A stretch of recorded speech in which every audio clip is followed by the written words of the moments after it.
Let's talk about natural remedies for organ transplant. Now, before you apply any of this information, check with your doctor. I'm not telling you to come off your medication or replace your medication with these natural remedies, but there's a handful of people who came up to me in the past and wanted to know what can they do in addition to their medications. And with some people, they're taking this anti-rejection medication and with a lot of side effects, and it's not working as well as it should, and so they wanted some additional things to take. Because here's the thing, when you have a liver transplant or a kidney transplant, your own immune system is going to reject it unless you are getting it from an identical twin. And so we have this huge inflammatory situation. So your doctor is going to start putting you on drugs that suppress the immune system, okay?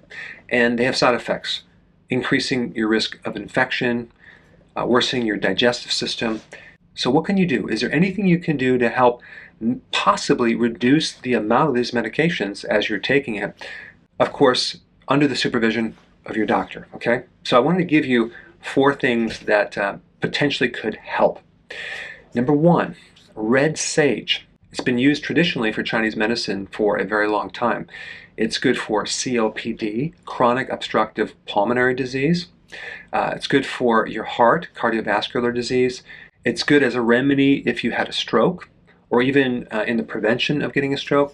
It's generally good just to increase circulation, but it has a very unique immunomodulation property in which it helps to regulate the immune system so there's not this excessive amount of inflammation.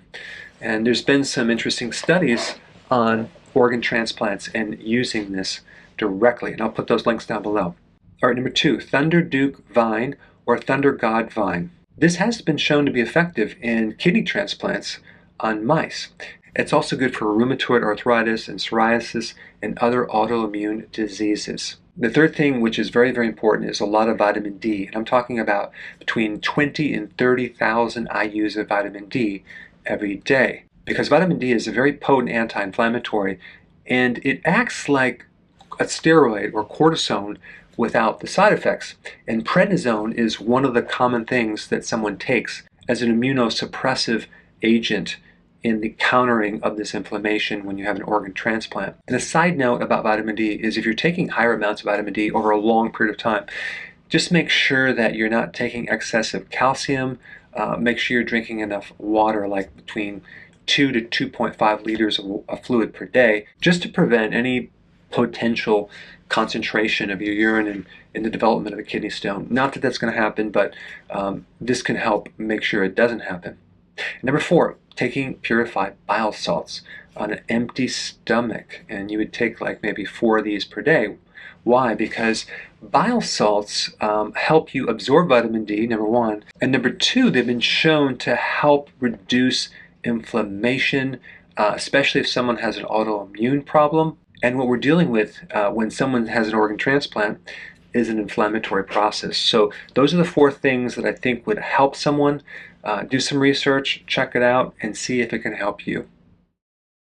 Hey, before you go, if you're benefiting from any of my content, I would love to hear about your success story. Please share it in the link down below.